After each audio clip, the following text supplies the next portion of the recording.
The last time I died, it wasn't dramatic. No lights flashed before my eyes, no thunderous epiphany ripped through the air. It was quiet, like the faint rustle of leaves falling from a tree.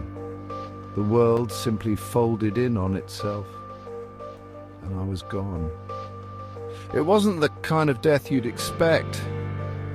My heart still beat, my lungs still drew breath, but the person I was, a version of me so sure, so solid, ceased to exist.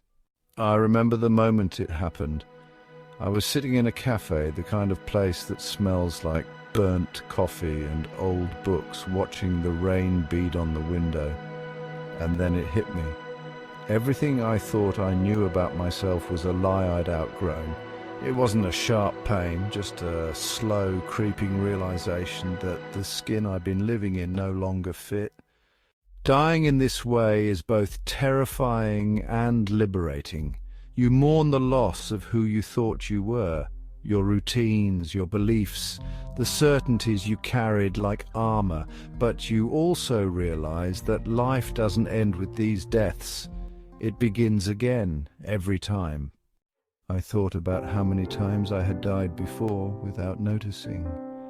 The child who once believed the world was infinite, the teenager who thought they'd be different, invincible. Each of these selves had quietly slipped away, their echoes fading into the person I had become. Each death had been a teacher, whispering lessons about impermanence, growth, and the inevitability of change. Here's what I learned. The most profound deaths aren't marked by gravestones. They're found in the moments when you look in the mirror and don't recognize who's staring back. When a relationship ends and the version of yourself tied to it collapses.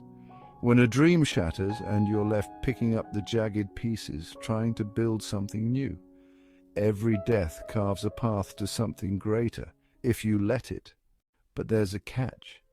Each time you die, you must choose. Will you cling to the ghost of who you were, or will you step into the unknown, into the terrifying, beautiful freedom of rebirth? It's not easy. Letting go of yourself feels like betrayal. It feels like standing on the edge of a cliff, trusting that the leap will teach you how to fly. The last time I died, I learned how heavy expectations can be. Not just the ones others place on us, but the ones we place on ourselves. I learned that holding on too tightly to an idea of who you're supposed to be is like trying to trap water in your hands. It slips through your fingers no matter how hard you try. And maybe that's the point. Maybe life isn't about solidifying who you are, but about dissolving again and again into something new. I won't lie, it's exhausting. Rebirth always is, but it's also exhilarating.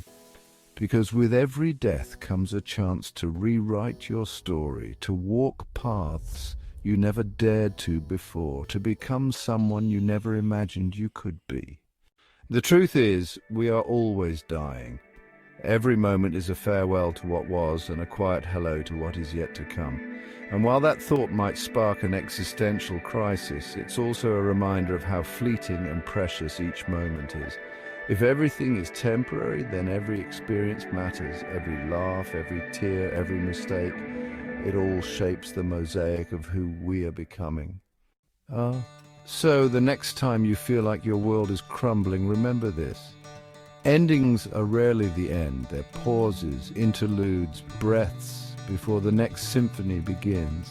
The death of who you were is not the loss of your story, it's the opening of a new chapter. And maybe, just maybe, the last time you die will be the first time you truly live.